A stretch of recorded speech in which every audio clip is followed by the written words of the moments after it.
نبی اکرم صلی اللہ علیہ وسلم کی شان اقدس میں گستاخی کو مسلمان برداشت نہیں کر سکتا۔ ملعون خاتون کو فوری گرفتار کیا جائے، امت شاہ سے مجلس لیڈر وارث پٹھان کا مطالبہ۔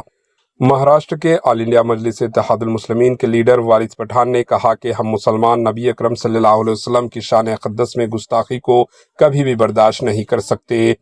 انہوں نے وزیر داخلہ امت شاہ سے مطالبہ کیا کہ ملعون شرمستہ نامی گستاخ خاتون کو فوری گرفتار کیا جائے اور سخت کارروائی کی جائے۔ دراصل سوشل میڈیا پر شرمستہ نامی ملعون خاتون نے جموں کشمیر کے پہلگام حملہ و آپریشن سندور سے متعلق ویڈیو شیئر کرتے ہوئے پیغمبر اسلام کی شان اقدس میں گستاخانہ کلمات کہا۔ وارث پٹھان نے اس کا ویڈیو شیئر کرتے ہوئے ٹویٹ کیا کہ یہ ہے شرمستہ، اس نے ہمارے نبی اکرم صلی اللہ علیہ وسلم کے بارے میں انتہائی نازیبہ الفاظ استعمال کیے گئے ہیں جنہیں مسلمان برداشت نہیں کرے گا۔ جب پورا ہندوستان ایک ہے، وہ اس طرح کی زبان بول کر ملک میں فرقہ وارانہ کشیدگی پھیلانے کی کوشش کر رہی ہے۔ ہمارے ہندوستان کے وزیر داخلہ امت شاہ سے مطالبہ ہے کہ اسے فوری طور پر گرفتار کر کے سخت قانونی کارروائی کی جائے۔